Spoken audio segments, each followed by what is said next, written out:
Guys কেমন আছে সবাই? দেখো আমি এখানে কাজ করছি, ঠিক আছে? তো আমার সাথে এখানে দেখো রবিউল্লাহ আছে, আর হাত করে দাও। দেখ তো কেসে সর মারা।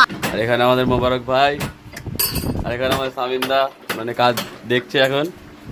ইয়েস টাকলু ডার্লিং। তো আমার কাজটা দেখো কি করছি। ঠিক আছে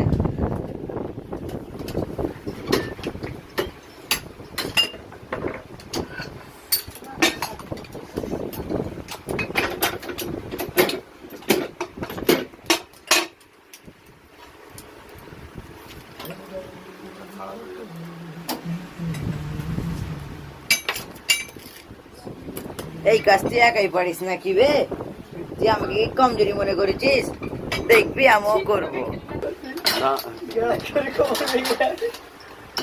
কি বে, এটা কি চাপ দিচ্ছিস? পারবি নি, তোর দ্বারা সম্ভব নয় কিন্তু। তুই কি আমাকে কমজোরি মনে করে রেখেছিস নাকি বে? আমি ওটা আমার যা বডি আছে না, ওটা একবারে তো মেরে ঘুরে ভেঙে দেবো। তুই তোর দেখ কোমর তাহলে, ঘুরে যাবে। তুই দেখ তাহলে, দেখ আমাকে তুই চ্যালেঞ্জ করেছিলিস, তুই দেখ। দেখো ওকে মানে দিয়েছি, এবারে কি করে দেখি। কি করে করলি বে? তুই আমাকে ঠিকই বলছিস। খোল খোল খোল খোল খোল দেখি কি করো। দেখো গাইস, হয়ে গেছে হয়ে গেছে +9174395 হয়ে গেছে। আমাদের ব্লগটা এতটুকুই ছিল, তো এবারে দেখা হবে পরের ভিডিওতে, ততক্ষণের জন্য বাই।